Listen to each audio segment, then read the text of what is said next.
Bienvenue sur Gone Digital, le podcast dédié à celles et ceux qui font le web à Lyon.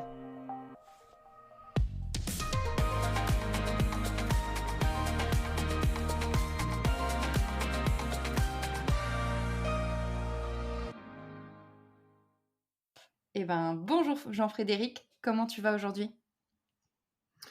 Ça va très bien. Merci beaucoup de venir dans ce 41e épisode de Gone Digital, qui est un peu spécial parce qu'on le fait sur Zencastr.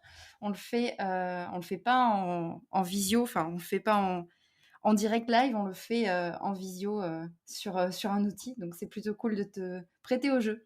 Non, non, mais après, moi, c'est moi surtout qui te remercie parce que, au-delà de ça, je suis assez admiratif du travail réalisé sur ce podcast avec plein de choses hyper intéressantes. Donc, c'est Merci, un c'est super super honneur. gentil. Merci beaucoup. C'est cool. On va tout de suite commencer par des questions sur le web. Donc, quelle relation est-ce que tu as avec le web? Je sais pas exactement. En tout cas, je suis tombé dedans et après, c'était tout simplement pour moi un moyen d'expression que j'utilise et qui était le plus accessible parce que voilà, c'est cool d'avoir un truc en tout lieu et à tout moment que où tu peux continuer des choses que tu essayes de créer. Ouais, je suis bien d'accord. Et si tu pouvais changer quelque chose justement dans le web, ce serait quoi? Ouais, alors après, si on reste sur ce truc de liberté d'expression, c'est forcément toutes les dérives qui vont avec dans le web. Après, au-delà de ça, je pense, enfin, c'est un débat où je suis pas forcément très à l'aise, mais c'est Hmm. sûr que c'est pas forcément le web qui a forcément créé les extrémistes.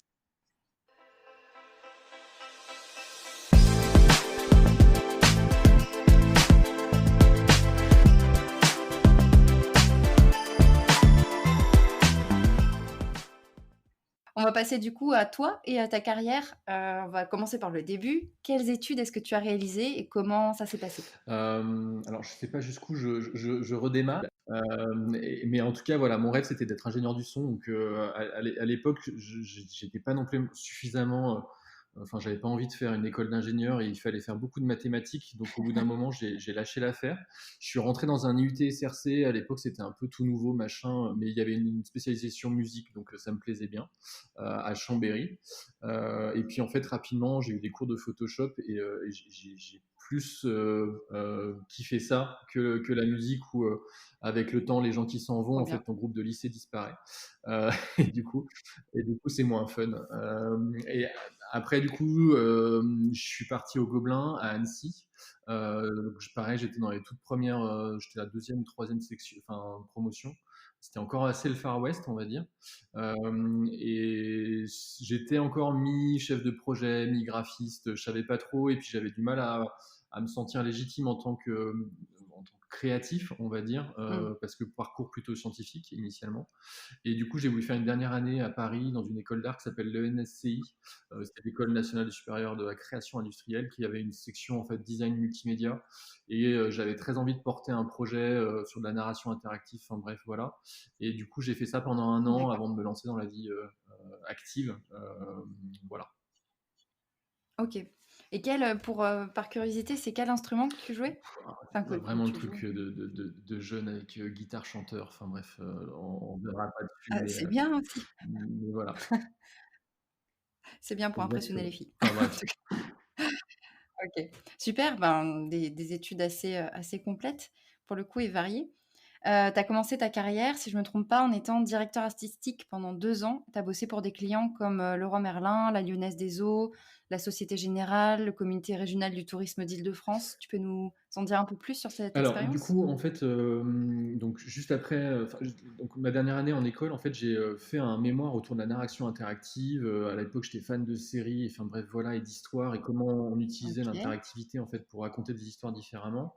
Et du coup, je cherchais une boîte qui a envie d'aller sur ces terrains-là. Et en l'occurrence, il y a une boîte qui s'appelle Textuel, qui fait partie du groupe TVWA, donc qui est issue d'une grosse agence de pub, mais qui en fait à l'époque gérait des magazines et notamment avait créé pour Leroy Merlin le magazine du côté de chez vous, faisait le magazine TGV Bien sûr. aussi qu'on avait gratuitement dans les TGV SNCF, etc. Et cetera. Et du coup, ils avaient une petite cellule interactive et je me disais que ça pouvait être intéressant d'être avec des gens qui écrivent des histoires pour essayer de développer des manières de raconter des trucs. Ça s'est pas exactement passé comme ça, néanmoins c'était hyper cool Et en fait, là où j'ai surtout appris, c'est que je me suis retrouvé avec un mec avec qui je me suis super bien entendu, qui était le responsable du développement Ouais, commercial, et avec qui, en fait, j'ai passé 2 ans à faire pratiquement que des compètes, c'est-à-dire que des réponses à OK. des appels d'offres où tu avais un sujet au début de la semaine et à la fin de la semaine, il fallait que tu aies pondu voilà, des maquettes et en tout cas une idée un peu interactive.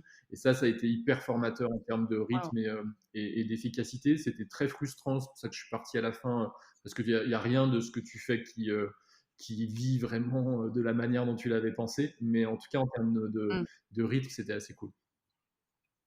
D'accord, super. On va voir que l'interactivité, c'est vraiment un fil rouge dans ta carrière et même, enfin, c'est une de tes Ouais. passions, en fait, le fait de créer des contenus interactifs. Du coup, tu as changé d'entreprise suite à ça. Tu es «montée de niveau» entre guillemets en allant chez Isobar à Londres, c'est Alors ça? c'est là où en fait, pas vraiment. J'aurais bien aimé aller à Londres, mais je suis Ah, allé à Isobar quand même, mais ouais. c'était à Paris. Après, C'était ouais, à Paris? Alors c'est moi mais c'est rigolo parce que du coup, ça c'est un de mes trucs, où j'aurais, bien aimé, mais c'est plutôt après Isobar où j'ai failli partir à l'étranger et puis finalement ça s'est pas fait. d'accord, Mais, en tout cas, OK. c'était vraiment une question de, je voulais, avoir des choses qui sortent et qui soient vraiment, finalisées, ce qui avait pas été le cas dans ma première expérience. Et là, du coup, Isobar, c'est une grosse agence avec, voilà, des développeurs en interne, et cetera, qui bossaient sur des gros sujets. Et du coup, c'était plutôt Ouais. sympa, de rejoindre une équipe comme ça. Et puis j'ai beaucoup appris avec des projets assez, complexes en termes du X, du Y. Enfin voilà, j'ai refait la refonte de tous les échos ou de Virgin, qui était un énorme truc à l'époque. Maintenant, ça n'existe plus, les Virgin Megastore, etc. Mais Ouais, c'était énorme, hein, à l'époque. Dans les années 2000, Virgin, à l'époque, c'était des gros c'était trucs, et un de refaire le monstre. site, Ouais, machin, c'était dans les premiers sites un peu e-commerce qui vendaient de la ouais. musique, machin, donc c'était plutôt sympa. Et puis j'ai eu aussi, alors c'est plus ou moins une chance, mais j'avais une directrice de création qui était tombée enceinte et qui avait eu des problèmes dans sa grossesse. Donc en fait, on s'est retrouvé sans chef pendant à peu près ouais, presque un an. Et petit à petit, Waouh, c'est un des trucs aussi qui m'a fait prendre conscience que le management pouvait être intéressant et que je pouvais avoir une légitimité sur certains trucs. Et du coup, c'est aussi un des trucs qui m'a fait pas mal grandir, de me retrouver à devant. ça t'a intéressé? Le côté, management, c'était quelque chose que tu avais peut-être pas conscience avant, mais ça t'a intéressé sur le moment parce que tu as eu Ouais, en tout cas, l'opportunité? voilà, c'était pas forcément un poste qu'on m'a donné, et cetera, mais en tout cas, petit à petit, je me suis rendu compte que dans les projets, je prenais un peu plus de place et que j'avais envie de donner mon avis. Et j'en ai eu l'opportunité parce que, voilà, il y avait la personne qui avant donnait son avis qui était pas forcément là, et donc il y avait ce Mmh, besoin-là, et ça a été, assez formateur pour moi. c'est pas mal, OK. Et en 2010, tu intègres BETC Digital, c'est ça? En tant que, du coup, senior art director. Ouais. Tu peux nous raconter? Alors, du coup, juste après Isobar, je décide, donc c'est là où en fait je voulais partir à l'étranger, parce D'accord. qu'il y avait Où ça, plein à de l'étranger? studios. En fait, c'était les Scandinaves à l'époque qui, enfin ça l'est encore un peu, mais en tout cas sur le digital, ils étaient très très forts. Ils avaient des Ouais. super agences, dont, enfin voilà, North Kingdom, Biril, qui étaient vraiment des trucs qui faisaient rêver tout le monde. Mmh. Et donc du coup, j'avais été pris chez Beryl, et malheureusement, moi qui aime faire du surf, je me suis explosé le coude, et je me suis Ah retrouvé non! plusieurs mois avec plusieurs opérations machin du coude. Donc j'ai Waouh! dû annuler tout ça. Et puis je venais de démissionner du coup d'Isobar, et j'ai eu un peu de chance, c'est que en fait cette période, elle m'a permis de enfin, voilà, j'avais plus le droit de faire grand chose, et puis comme c'était ma main droite, j'avais plus que l'autre main, donc je pouvais pas faire vraiment La mon galère, métier. hein. Ouais, Mais du coup, je me suis mis à communiquer sur Twitter, machin, etc., où j'étais assez actif à cette époque-là. d'accord. Et puis, du coup, BETC m'a repéré et trouvé que je faisais du travail intéressant. Et du coup, ils m'ont appelé, et donc j'ai pu les rejoindre. Et BETC, alors au-delà d'être maintenant un énorme mastodonte et la première C'est agence énorme, ouais. française, initialement, ça reste une boîte qui vient plutôt de la com traditionnelle, on va dire. D'accord. Et ils avaient une toute petite cellule qui s'appelait BETC Digital, et c'est assez marrant parce qu'au début, on était vraiment juste un bureau. On était 8 autour d'une table. Maintenant, OK. ils sont à peu près 250. Waouh, d'accord, ça a bien évolué, quoi. Et du coup, c'était assez rigolo parce qu'on a fait des trucs comme Je tue un ami, qui était un truc qui a été très très connu, et on faisait plein d'expériences en fait, on avait Canal+ et Disneyland, qui sont deux marques qui forcément où il y a un Génial. terrain de jeu qui est rigolo. Ouais. Et donc, on a fait pas mal de choses assez fun. Et j'ai appris vraiment le côté publicitaire, en fait. C'est que j'ai appris ce que c'était. Enfin, moi, je me suis mangé les dents au début. L'un des premiers exercices, on m'a demandé de faire des bannières, ce que j'avais jamais fait. D'accord, des et bannières, j'avais en ligne? Ouais, et Ouais, j'avais une idée, hyper, négative de la bannière, truc pourri, machin, et en ouais, fait, chez BETC, c'est pas la même, les bannières, et s'il faut qu'ils passent 4 semaines, à refaire ta bannière, ils te le refont faire 4 semaines, quoi. Mais tu as d'accord, cette culture, en fait, du 30 secondes, ou du truc où il faut que tu attrapes l'attention, et que tu donnes un message de manière hyper efficace, et finalement un peu, fun, sympa, pour que la personne se dise: «OK, je sais que c'est de la pub, mais finalement j'ai passé un bon moment parce que le truc était sympa». ouais, Que même sur de la manière, enfin, ça m'a appris énormément. Enfin voilà, j'en ai pas fait beaucoup, mais le premier truc, ça avait vraiment été douloureux, où je m'étais vraiment pris une claque sur ce truc-là au début, et j'avais appris, en tout cas, ouais, l'exigence que c'était, au sein de cette agence, qui reste pour moi d'accord. aujourd'hui, en France, en termes d'exécution et d'exigence, vraiment le très très haut niveau. C'est bien les agences, enfin, ou les entreprises qui sont exigeantes, du coup, tu apprends beaucoup et tu montes en niveau très rapidement, même si, comme tu dis, tu te casses les dents. C'est des moyens, d'arriver, à un niveau, d'expertise qui est bien, quoi. Ouais, Donc ouais. c'est vrai que ça, c'est Non, chouette. puis après, tu as créé un réseau, enfin, on en viendra un peu là-dessus, mais c'est vrai que c'est aussi plein de gens et plein de rencontres, C'est ça aussi. qui ont passé, voilà, des moments plus ou moins longs dans cette agence, mais en tout cas qui ont tous eu des super belles carrières derrière. Donc c'est assez, impressionnant, en fait, le réseau que ça m'a créé. OK. Mais surtout, tu es arrivé un peu au début. Si vous étiez 8 et que maintenant ils sont 250, Oui, oui, enfin, ça c'est sûr. Après, j'ai été dans une période, puis après, c'est des grosses boîtes qui sont malgré tout sympathiques, où tu as plein d'apéros et machin, et même quand tu es mmh, parti, on te réinvite, et cetera. Donc, enfin voilà, sympa ça. Ouais, il y a une clique qui est intéressante, quoi. bonne ambiance. OK.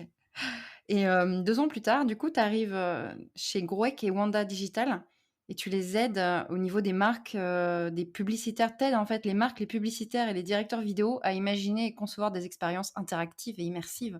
Alors ça donne envie comme ça, mais j'ai vraiment besoin que tu détailles parce que Non. pour moi, c'est un peu abstrait le côté expérience interactive et immersive. En gros, du coup, donc BETC, c'est une agence de pub, et Ouais, ils ont un truc qui est, des contrats cadres à l'année. Et donc du coup, en fait, on avait des clients comme, voilà, Canal, où, sur chaque fois qu'ils sortaient un nouveau programme, nous on proposait des idées. Et après, Canal décidait si les idées, ils les faisaient ou pas. Et donc en fait, on proposait plein de trucs qui sortaient pas. Donc il y avait vraiment ce truc où je me retrouvais un peu comme dans ma première expérience, avec des trucs qui sortaient pas. Et donc ça me saoulait. Et donc, il y avait une offre de Grouet, qui était un studio à l'époque, qui était pas mal, parce qu'en fait, ils avaient fait L'Ours et le Chasseur de Tipex, qui est, ouais, une des d'accord, campagnes, enfin voilà, un peu très connu. ultime. Mmh. Donc c'est Buzzman qui a eu, l'idée, mais la réalisation, toute la faisabilité technique, etc., et la mise en forme a été fait par Grouec. Donc j'avais candidaté à ce truc-là, et ils cherchaient un directeur de création. Donc là, pour le coup, je passais vraiment du côté du manager et du lead du pôle, créatif. Et donc ce truc-là m'intéressait, d'autant qu'en plus, il y avait des idées d'association. Déjà, j'avais ce côté un peu, envie d'entreprendre à un moment dans ma C'est carrière, ça aussi. Ouais, top. qui a fait que j'ai rejoint ce truc-là. Et en plus, il y avait cette naissance. Donc, il y a une boîte qui s'appelle Vanda, qui est une des plus grosses sociétés de production de films publicitaires, en France. Enfin voilà, qui a des réalisateurs géniaux, et OK. qui, à l'époque, se posait la question, du digital, parce que c'était aussi le début des réseaux sociaux. C'est-à-dire que toutes les marques, quand elles font des films, à la télé, ben maintenant, elles se posent la question de comment j'ai des contenus que je peux mettre aussi, sur les réseaux sociaux, dans mes vidéos, etc. Mmh mh. Donc il y avait cette question-là chez eux, et ils ont eu envie, avec, Grouec, de créer une offre qui s'appelait Vanda Digital, qui a vécu que 2 ans, le temps où j'y étais. Mais en gros, j'étais le directeur de création, de Grouec, et dès qu'il y avait des projets qui mêlaient interaction et vidéo, donc on en a fait plein, mais voilà, et ben j'étais en directeur de création également, dans l'écriture des scénarios, pour Ouais, que l'interaction se mêle de manière intéressante. L'exemple le plus, marquant, c'est un truc qui s'appelle Sortie en mer, qu'on a fait pour, Guy Cotten. OK. C'était un truc tout bête, en gros, c'est deux bonhommes sur un bateau, il y en a un qui tombe à l'eau, et du coup, il se retrouve, en mer, tout seul, et sans gilet de sauvetage. Et en fait, on a une durée de vie, une espérance de vie de 18 minutes à peu près en mer. Et donc, on avait fait Ah une ouais, expérience, il fallait que tu scrolles avec ta souris pour rester à la surface. Et dès que tu excellent. arrêtais de scroller, eh ben, tu mourais. Et en fait, le fait de scroller avec ton doigt sur ta souris, c'est très très chiant. Oui, Et limite, tu prends des crampes, en fait, au bout d'un moment. Et donc, du coup, c'était assez marrant, parce que, en fait, les gens, au bout d'un moment, lâchaient l'affaire et du coup mouraient. Et c'est un truc qui a fait un buzz de fou. C'est-à-dire que en une semaine, on a eu 3 millions de vues, on a eu des vidéos de tout le monde, on a eu plus de 50 prix internationaux avec des lions à Cannes, enfin bref, voilà. Ça a été un Génial. truc énorme, ce sujet-là. Et du coup, c'était vraiment le positionnement qui était assez fort à ce moment-là, de dire on peut utiliser des vidéos et en mettant des bonnes interactions qui sont pas forcément de la tech pour de la tech, mais qui sont bien pensées pour se fondre et surtout apporter quelque chose au fond du message que tu avais envie de faire. On pouvait faire des Mmh. trucs cool, quoi. Ouais, c'est Euh, ça. Je trouve que c'est génial d'arriver à prendre, l'outil, enfin, d'internet et l'ordinateur et en faire quelque chose de vraiment interactif et d'immersif qui te fait dire: «Waouh, attends, si j'arrête de scroller, le mec il meurt» et ça t'impacte en fait, ça te marque. Ça, c'est vraiment fort, hein, d'arriver à faire ça, je trouve. Tu as d'autres exemples un peu comme ça ou qui t'ont marqué? Bah, après, on en a fait plein, mais tu vois, j'en sais rien, on avait fait un autre truc qui avait pas mal marché, qui était une interview avec le Joker. Donc, c'était pour la sortie d'un site qui s'appelait Batman Arkham Origin ou un truc dans le genre, je sais plus exactement. Ouais, c'est un Mais jeu. ouais, c'était un jeu vidéo avec Warner pour le coup. Et du coup, on avait fait un truc rigolo. Alors, il y avait un truc qui avait vachement marché il y a longtemps. C'était une île déserte en Australie qui avait offert le meilleur job du monde. Et Oui, j'ai vu il y avait passer eu des ça, je me milliers souviens. de mecs qui avaient candidaté, donc ça avait fait un truc de fou. Et du coup, là, nous, l'idée, c'était plutôt de faire le job du mec le plus méchant du monde. Et en gros, c'était le Joker qui recrutait un nouveau membre du jeu pour être un mec qui décide de tuer Batman, quoi. Ouais, Et du coup, on avait fait une espèce de faux site d'annonce où le Joker se présentait, machin, et demandait aux gens d'écrire une espèce de lettre de motivation comme quoi il était super méchant, machin, etc. d'accord. Et en fait, ce qui était rigolo, c'est qu'après, on leur donnait un rendez-vous. Donc, à tous les gens qui avaient fait des trucs un peu barrés, on leur donnait un créneau d'un quart d'heure. Et après, nous, on avait fait une émission en live pendant plus d'une semaine dans lequel on interviewait. Donc, en fait, on avait un Skype ouvert et donc consultable en live par n'importe quel internaute en ligne où tous les quarts d'heure, tu avais un nouveau candidat qui était interviewé. Et ce qui était rigolo, et en termes de techno, c'est qu'en fait, on avait pris un acteur qu'on avait enregistré, enfin qu'on avait casté par rapport notamment à sa voix qui pouvait ressembler à celle du Joker, etc., etc. OK. Et lui, en fait, cet acteur, on le capturait avec une Kinect pour avoir tous ses mouvements de tête. Et on Ouais. avait développé un petit algorithme qui permettait en fait de retranscrire toutes les émotions du visage sur la marionnette 3D du Joker Non, qui était à l'intérieur. génial. Donc en fait, quand tu passais ton La entretien, tu avais motion capture vraiment un peu, l'impression, exactement, ouais. OK. tu avais vraiment l'impression de passer ton entretien avec le Joker qui te parlait, etc. et machin. Euh, Excellent. donc c'était assez rigolo et ça a super bien marché ce truc-là. C'est un autre truc aussi où on a eu pas mal de prix. Alors après, là tu vois, ça montre un exemple où la tech est beaucoup plus complexe, mais ça Mmh. n'empêche que pour l'utilisateur, euh, finalement, dans son expérience, en fait, il va pas le voir tant que ça. Lui, il se connecte juste à Ouais, un c'est ça. entretien, n'importe lequel, et après, il voit un bonhomme, et il est étonné sur la manière que ce soit ouais, vraiment un Joker en 3D qui commence à lui parler et qui réponde vraiment à ses questions. C'était pas un bonhomme enregistré, quoi. Euh, Ouais, moins il y a de friction et plus il y a de fluidité, mieux c'est pour, Exactement. Le but, l'utilisateur. c'est de Mmh. garder la magie. Après la tech derrière, tu trouveras toujours un truc pour faire fonctionner, mais il faut faire en sorte que l'utilisateur il garde la magie autour de l'histoire. C'est ça. OK, c'est génial. D'accord et tu es aussi, est-ce que tu avais fini sur, Groek, ou Wanda Digital? Je voulais pas t'interrompre tout à l'heure, Non, je t'ai non, demandé je un pense exemple, mais que ouais. tu as fait le tour? OK. Tu es aussi membre, en parlant de prix et cetera, du jury des FWA, donc Favorite Website Awards. Depuis combien de temps et qu'est-ce que ça t'apporte d'être membre du jury de ce prix-là? Alors après, je sais pas exactement et les petits jeunes ont peut-être changé, mais en tout cas moi à mon époque, FWA c'était un peu la bible, Ouais, et c'était un mec méga passionné qui s'appelle Rob Ford qui a créé ça, je pense il y a plus de 20 ans. Là, il a sorti un bouquin, une rétrospective, et c'était vraiment notre bible pour voir chaque jour en termes d'inspiration quels étaient les meilleurs sites qui sortaient chaque jour. Maintenant il y a Awards qui est dans le même genre, qui est le gros concurrent, et en gros FWA au moment où il y a eu un peu la bascule entre Flash et HTML, a fait une refonte de site qui a un peu merdé et qui est pas d'une ergonomie dingue, et qui du coup fait que Awards a pas mal pris la main sur ces trucs-là. Euh, mais bref, moi je suis resté assez fidèle, ça doit faire je sais pas, plus de 10 ans que je suis jury là-bas. OK. Et après j'étais très actif au début, je le suis un peu moins, mais là j'ai des mecs dans l'équipe qui ont repris ça aussi et qui m'aident en tout cas qui ont repris un peu le flambeau et ça fait plaisir. Mais c'est vrai que c'est un truc. Alors au début, tu es hyper émoustillé à chaque fois que tu as un prix et c'est un objectif et c'est un vrai truc cool, je trouve, de se mesurer à la communauté au sens large. Après, il faut pas non plus être dupe et puis il y a plein de choses. Euh, Aujourd'hui, sur des gros projets avec des clients où il y a des grosses mécaniques à mettre en place, c'est souvent très difficile d'être parfait sur tout. Et donc, du coup, Mmh. on part parfois avec moins de chance. Et je suis aussi très vigilant à regarder des gens qui font des choses beaucoup plus complexes D'accord. et qui sont pas du tout dans ce type de concours. Parce que on se dit de concours, il y a quand même beaucoup de trucs où il y a juste 2 pages. Et c'est sûr que c'est plus facile de faire des animations dans tous les sens quand tu as que 2 pages que quand tu as un truc beaucoup plus fat. Ouais. Mais néanmoins, pour l'équipe, pour la visibilité aussi, pour les candidatures notamment, enfin, c'est un truc qui est quand même hyper regardé chez les petits jeunes.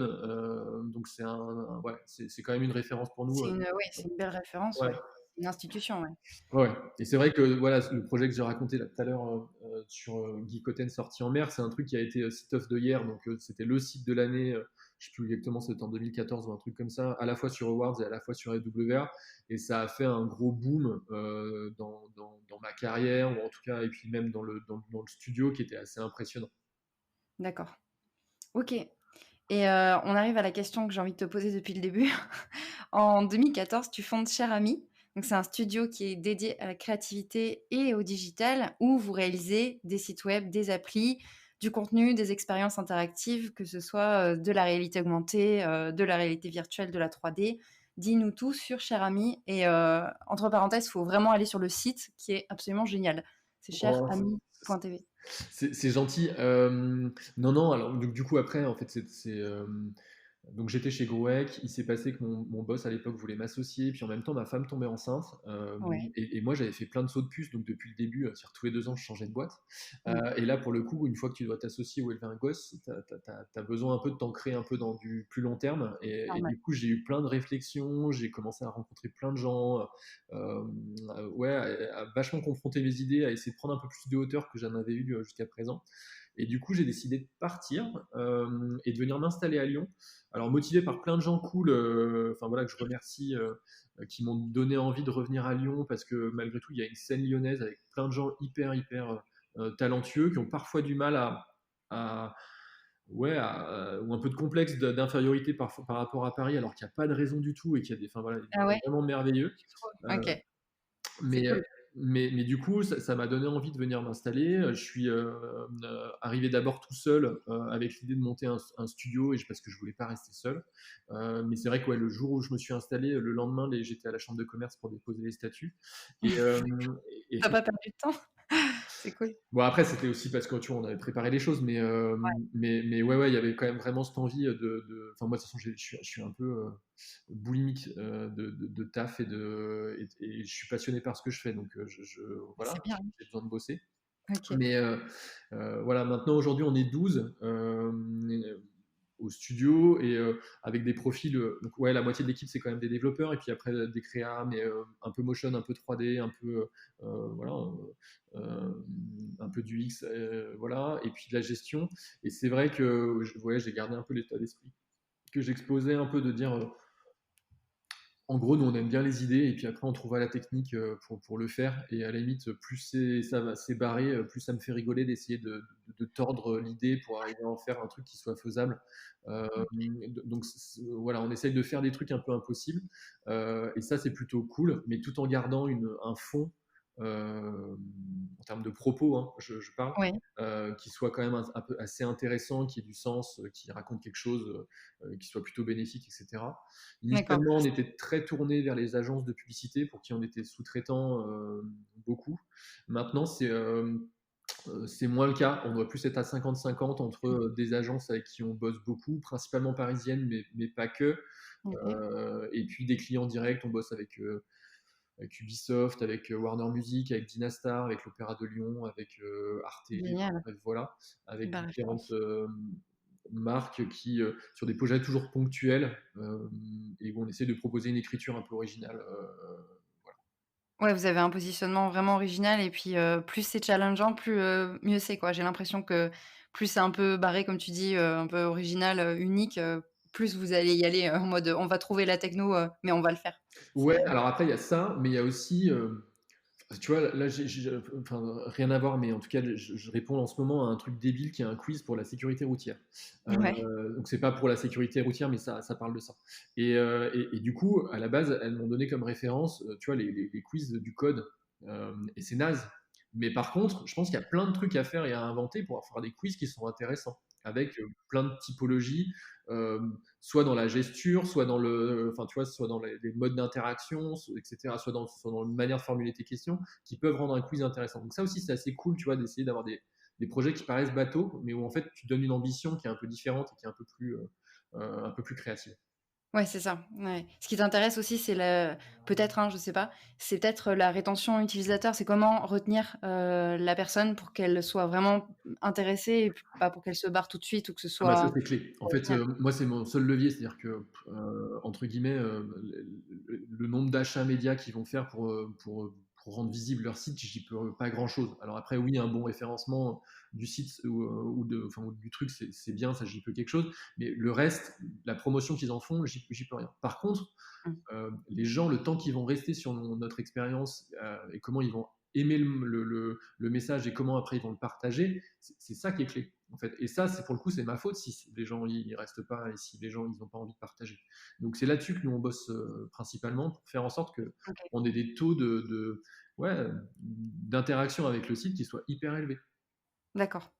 Pour ça, les réseaux sociaux sont super bons. Je sais pas si tu as vu passer, enfin, tu vois, TikTok, ce que c'est? Ouais, ouais. Mais, dans le sens, rétention d'utilisateurs, ça se pose là, quoi. C'est pas mal Ouais, niveau, après, c'est pareil, il faut, tu vois, interaction. quelle est ta rétention et qu'est-ce que la personne, elle en a retenu, tu vois, et qu'est-ce qu'elle a Mmh. fait derrière aussi. Euh, Oui, c'est ça, c'est le sens aussi derrière, c'est pas scroller pour rien et ouais, ça. Mmh.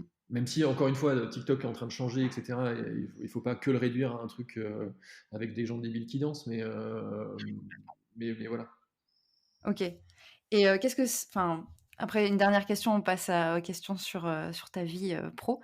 Ça va être, qu'est-ce que tu retiens s'il y a une chose que tu devais retenir de Cher Ami, quelque chose que tu veux partager de Cher Ami, que ce soit une expérience ou, un fail ou, une anecdote? Alors, j'en sais rien. Le truc qui est important chez nous, en tout cas, c'est de se dire que on est la voix de tout un tas de marques avec qui on essaye de partager un certain nombre de valeurs, mais où tu n'es jamais forcément à 100% d'accord avec ce que ces gens font. Néanmoins, c'est notre business, il faut bien, tu vois, on essaie de le faire le mieux possible et on essaie en tout cas d'y croire malgré tout dans chacun des projets qu'on fait. Mais au-delà de ça, on essaye toujours de Mmh. développer, en tout cas chaque année, un petit projet interne qui va être à la fois de la recherche techno, mais aussi un point de vue qu'on peut avoir sur le digital et qui nous permettent ouais, OK. de réfléchir à plein de choses, que ce soit la narration. Là, cette année, là, sur la fin de l'année dernière, on a fait un truc autour de l'intelligence artificielle et notamment de ce qu'on appelle le computer vision, c'est-à-dire la reconnaissance d'images intelligente. Donc, il y a plein de sujets comme ça enfin, en tout cas que nous on essaye de mener. Et tu as souvent fait des belles histoires, c'est-à-dire que voilà, on a fait un projet qui s'appelle Bon Vol Cher Ami, qui est l'histoire en fait de Cher Ami en l'occurrence. En fait, si j'ai donné le nom de ça, comme ça à cette boîte, c'est que enfin, bref, c'est un pigeon en fait à la base. C'est le premier animal à avoir été, ouais, C'est un pigeon à la c'est le premier base? OK. animal à avoir été décoré de la Croix de guerre en 1918. Il y avait 300 soldats D'accord. américains qui étaient bloqués, entourés par les Allemands, et du coup, euh, ils avaient trois pigeons, il y en a deux qui se sont fait canarder, et le dernier a réussi à passer et à prévenir les Alliés qui sont venus délivrer ces pauvres Américains. Et du coup, maintenant, il est empaillé Ouais, à Washington, enfin, c'est un héros de guerre. Mais du coup, c'était assez rigolo parce que c'est un peu l'importance du message, on fait pas les trucs pour rien, ou en tout cas, quand on communique, on essaye c'est de faire des génial. trucs qui ont du sens. Et du coup, on avait essayé parce que tu avais le centenaire de la Grande Guerre, d'imaginer un petit dispositif interactif qui mêlait en gros de la réalité virtuelle, donc des casques de réalité virtuelle couplés au téléphone des utilisateurs et des spectateurs pour essayer de créer une interaction. Et ce truc-là, enfin voilà, je ne vais pas en dire plus que ça, mais en tout cas, c'est assez rigolo comme un petit prototype dans ton coin. Ça peut devenir un truc assez cool qui a été exposé au musée des Confluences et au musée de la Grande Guerre aussi à Meaux et qui a fait pas mal de un bon périple en France et Excellent. qui a été soutenu par pas mal d'institutions parce que finalement en fait en te bougeant un petit peu et en essayant de casser deux, trois portes ou fenêtres, ben, tu arrives à financer des projets internes qui ont plus de sens pour toi. Donc, ça aussi, c'est un truc que vraiment je tiens C'est important. à, à dire parce qu'il y a trop de gens qui s'arrêtent en disant les projets internes ou perso, j'y arriverai pas parce que je n'arriverai pas à le financer. Parfois, des fois, quand même, tu peux y arriver. C'est ça, c'est un peu ça me fait un peu penser dans les cabinets d'avocats au pro bono, les cas un peu pro bono où c'est obligé de enfin, ça donne du sens à ton travail. C'est aussi important, je pense, que des clients qui te rapportent, tant de CA. Donc OK. Merci pour cette anecdote, vraiment sympa. Je savais pas pour le pigeon. J'ai appris quelque chose. C'est trop bien.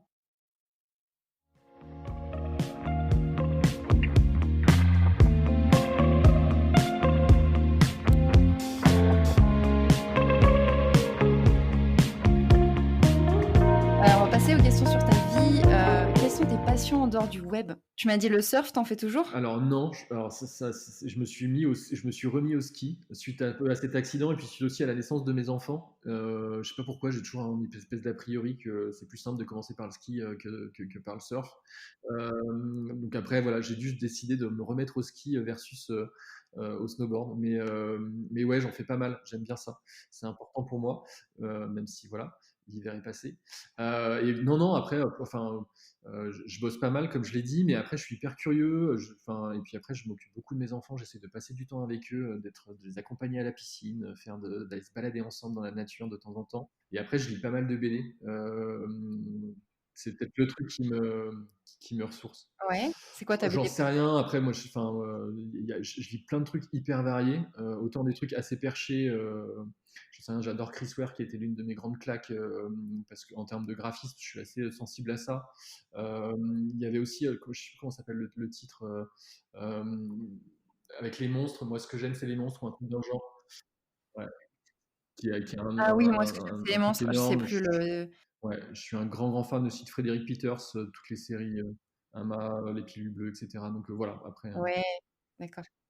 OK, génial. Un peu donc les BD un peu indép, plutôt que Oui, principalement, mais après, ça c'est mon côté graphiste avec. J'ai du mal à lire un truc ouais, qu'avec une histoire. Faut que visuellement il y ait un truc aussi qui m'apporte. qui claque. OK.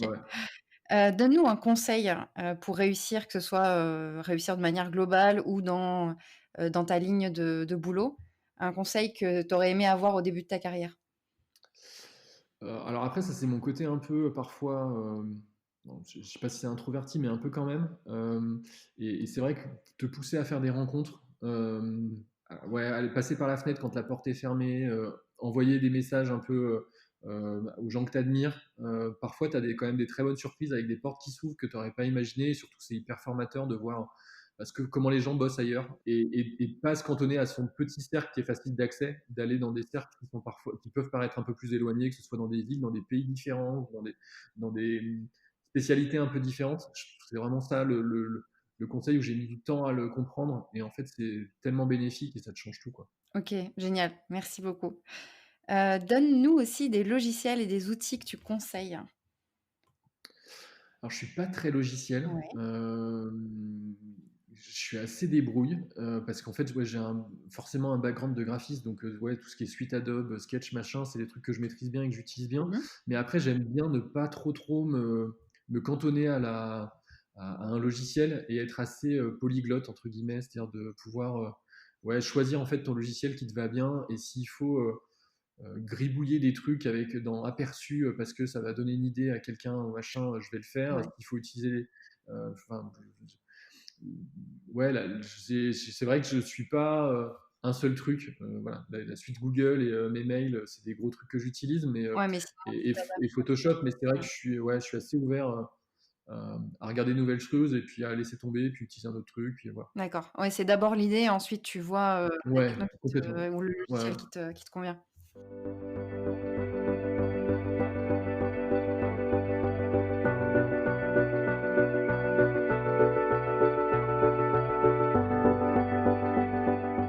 On va passer à la question sur Lyon. Est-ce que tu es originaire de Lyon? Oui, Ah. Je suis Croix-Roussien. Gaune. Tu crois aussi? Donc tu pas lyonnais? Non, je rigole. OK. Non, mais après, je suis pas très non plus revendicatif machin, Je rigole. mais ouais, je sais pas pourquoi, il y a quand même un truc qui me ramène ici. OK, oui, parce que tu es parti à Paris pendant un bon moment quand même, avant. Ouais, oui, oui, puis même en fait, au final, je me suis installé, les bureaux à 3 mètres de là où j'habitais, où je suis allé au lycée, où j'ai traîné quand j'étais gamin. Enfin bref, D'accord, voilà, quand même, il y mais a un truc qui toujours, me ramène. ça te ramène aux origines quoi, on va dire. OK. Ouais, c'est ça. Du coup, quelles sont tes adresses coup de cœur à Lyon si tu en as? Ça peut être n'importe quoi, ça peut être un salon de thé, un coiffeur, n'importe quoi.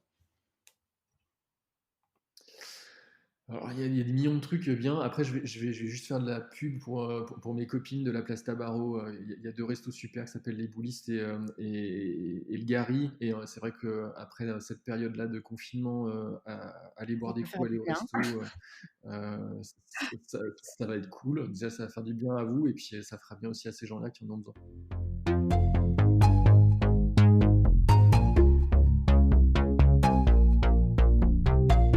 On va passer à la rubrique Gone Fast, donc c'est un peu à la Combini, je sais pas si tu vois? Faut répondre du tac au tac, je vais poser Ouais, des questions un peu rigolotes et puis, tu réponds, rapidement.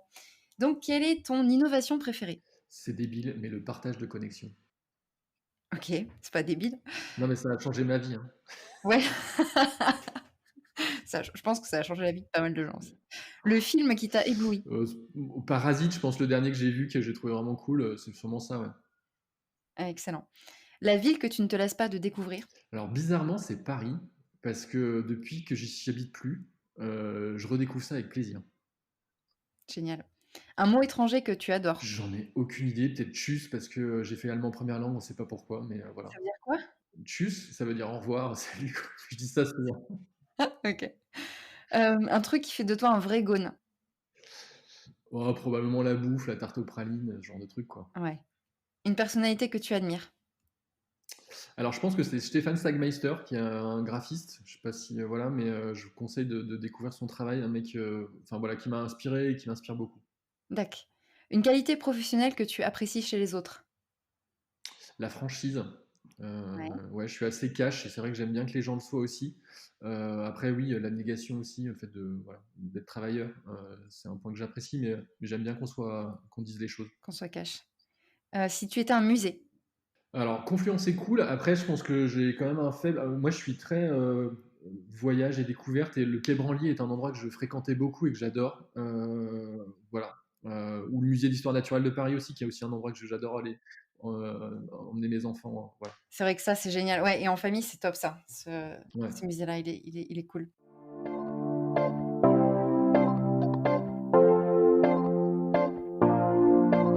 On va finir le podcast, par la dernière question. Ça va être: quelle est ton inspiration du moment? Que ce soit un livre, une musique, une conf, ce que tu veux. Ouais, comme je le disais, je suis très BD, j'adore ça. Après un autre truc, alors qui est peut-être un peu bête, auquel je pense, mais on m'avait acheté Sapiens, et c'est vrai que je l'ai Ah laissé longtemps de côté. Tout le monde m'a tellement dit de le lire à un moment que là je m'y suis mis et c'est vrai que alors je dois être peut-être à la 200e page et il y en a encore pas mal à lire, mais ça change quand même quelque chose. Il y a un sacré, ouais, une sacrée vision du monde qui est intéressante. super, une belle inspiration. Bah, merci beaucoup Jean-Frédéric, c'était top. C'était une petite interview, on a fait 40 minutes et je pense qu'il faut aller sur, le site de Cher Ami, puis suivre ton parcours, et tes aventures sur LinkedIn. Il y a d'autres moyens de te contacter ou de voir ce que tu Non, fais? après, enfin, c'est vrai que pour le coup, je me cache beaucoup derrière tout ce que fait le studio Cher Ami. Maintenant, je communique plus tellement après, enfin, de moi-même, au-delà des trucs de Cher Ami. Dac, pas de souci. Bah, merci en tout cas, je mettrai tous tes liens que tu as, que ce soit les outils ou les agences ou ce genre de choses, tous les liens sur ta page dédiée sur le site, gonedigital.fr et puis, ben, je te remercie encore pour ce podcast. Ben, merci à toi et puis, enfin, voilà, longue vie à Gone Digital, c'est une très chouette aventure. Merci beaucoup. À bientôt. Salut, Ciao. au revoir. Le podcast est à présent terminé. Merci beaucoup de l'avoir suivi. Je vous invite à retrouver Gone Digital sur SoundCloud, sur iTunes, sur Spotify, mais aussi sur la page Facebook, sur la chaîne YouTube et sur Instagram. Voilà, le lion est présent un petit peu partout. Je vous invite aussi à vous abonner à la newsletter mensuelle de Gone Digital avec tous les bons plans des invités, leurs bonnes adresses et les outils. Voilà, je vous dis à très vite. Merci.